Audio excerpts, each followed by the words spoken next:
Bonjour Noémie. Est-ce que tu peux m'expliquer comment procéder à un nœud de taquet, s'il te plaît? Oui, regarde là, on a un exemple type d'un nœud de taquet qui est très mal fait. Ok. Voilà, parce que donc le but, si tu veux, du nœud de taquet, c'est de pouvoir donner du mou à la mare, même s'il y a des sous-tensions. D'accord? Donc là, on voit que ça fait un tas de cordage comme ça, en fait, qui sert à rien.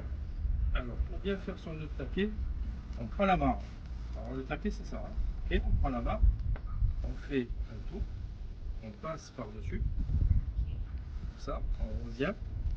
Et le but, c'est de faire une boucle de manière à serrer le nœud. Donc la boucle, il faut la faire du bon côté. Ici, je viens comme ça. Et là, j'ai un nœud de taquet qui est bien fait. En fait, pour savoir s'il est bien fait, il faut que, tu vois, ces deux cordages comme ça soient bien parallèles. Si je fais ça, par exemple, si je fais la boucle de ce côté, là, il est mal fait. Oui. Donc je recommence. On prend, on fait le tour, on passe par-dessus, on revient. Et là, je fais ma boucle du bon côté. Ok. Comme ça. Tu vois, ces deux-là, il faut qu'elles soient côte à côte.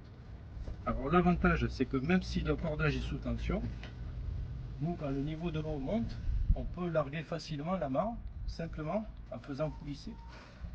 Donc, avec la tension, tu fais ça, hop, ça revient. Là, tu donnes du mou facilement. Après, tu rebloques ton nœud comme ça. Pensez toujours, chose importante, à laisser une bonne longueur, de manière à pouvoir lâcher du mou.